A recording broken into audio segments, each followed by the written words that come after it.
Baker on the dark side. So tonight is going to be the start of the Super Bowl football in the U.S. for the playoffs, the wild card. And I'm making chili. So we're going to use something different. We're going to use my Power XL Instapot. And this is one of my favorite things for soups and stews and chilies and anything that you want to make really quickly in one pan. So what I've done is I started with 1 cup of softened white onion with about a tablespoon of olive oil. So I'm softening this up, doing that, getting that ready. There's not a lot of prep to this. I had, normally I would use like ground beef or a ground turkey to make it healthier, but I had a big chunk of prime rib in my freezer from New Year's, and I thought, well, let's make a really fancy chili.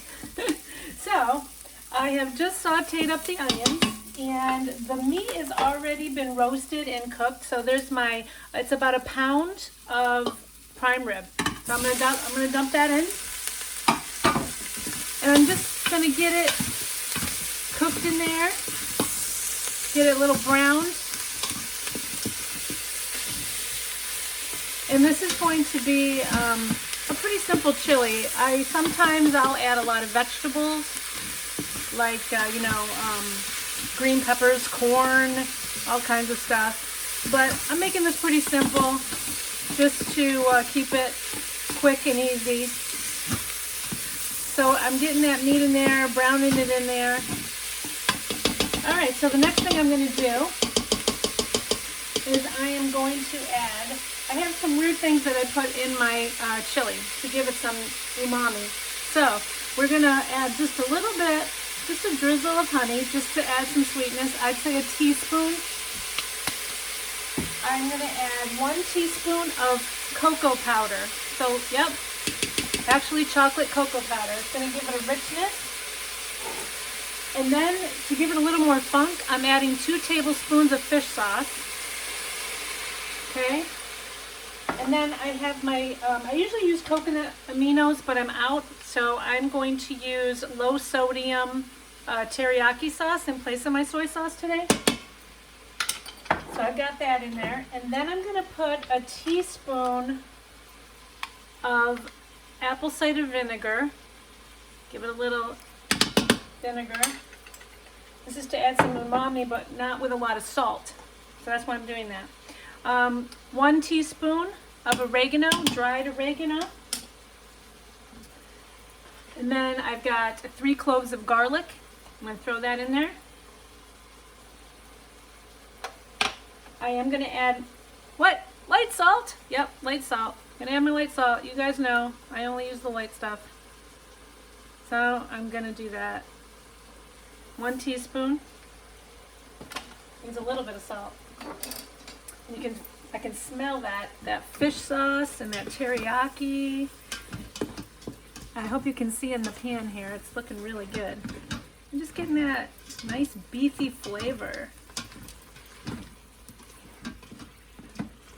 Like I said, we're gonna make a fancy chili. It's gonna be awesome. Okay, and then I'm going to add my spices that are for the chili.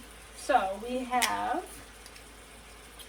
let's see, I'm going to do 1 tablespoon of cumin. I'm putting this over the pan. I know anything could happen, risky things could happen, but I'm going to do it over the pan. Don't do that if you're terrible at measuring. Put it over a cup. All right, and then I've got chili powder. So I like a lot of chili powder in my chili. Some people don't like a lot of chili powder. So the minimum I would say you need is, you see I did that, is 1 tablespoon. But I like a lot, so I'm going to do 2 tablespoons. I would even go as far to say that I have done 3 tablespoons. I might add a little more because I do like it. Okay. There is another type of chili powder that I used once by mistake. It was called Chipotle hot chili powder. and it will make it hot. So don't make that mistake. Regular chili powder and chipotle hot chili powder are not the same thing. All right, so now it is looking really good. Did you see that? Look at that, smell-o-vision again, right? There's the steam.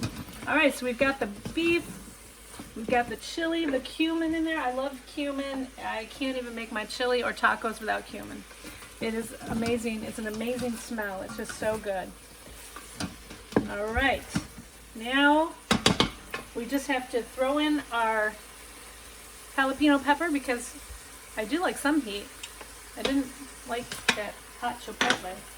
And then I had some leftover dry beans from when I made the baked beans because, like I said, I got a whole bag. So these are 2 cups of northern beans. I'm going to use northern beans. You can use any kind of beans you want.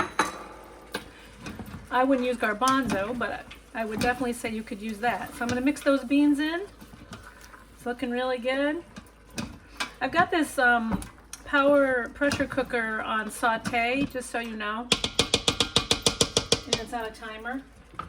All right, so I have to add the tomatoes. There's 2 no salt added Hunt's tomatoes, so it's a diced tomato I'm using, and you can use 2 cans of the diced tomatoes. I'm going to use 1 can of the diced tomatoes, and I'm going to use 1 can of the tomato sauce because I just like the saucy chilies more.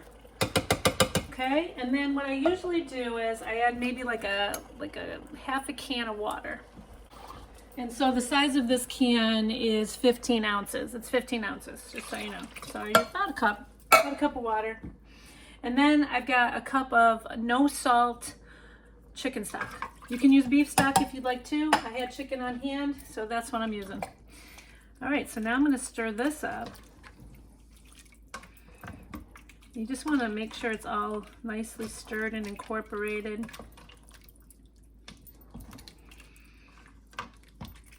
And scrape the sides. Make sure there's no spices hanging out on the sides. Okay.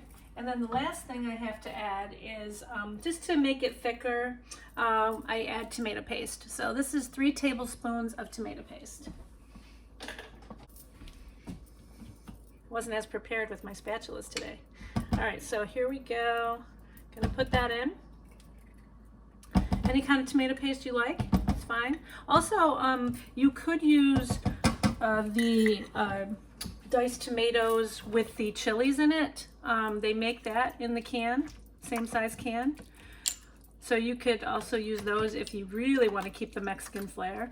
I've actually had some people throw in a bottle of salsa. I've seen people do that too. So I think we've got it all. So here it is. It's ready to be pressure cooked. All right, so I'm going to pressure cook it, and when it's done, I'm going to show you what it looks like. Thanks. Baker on the dark side.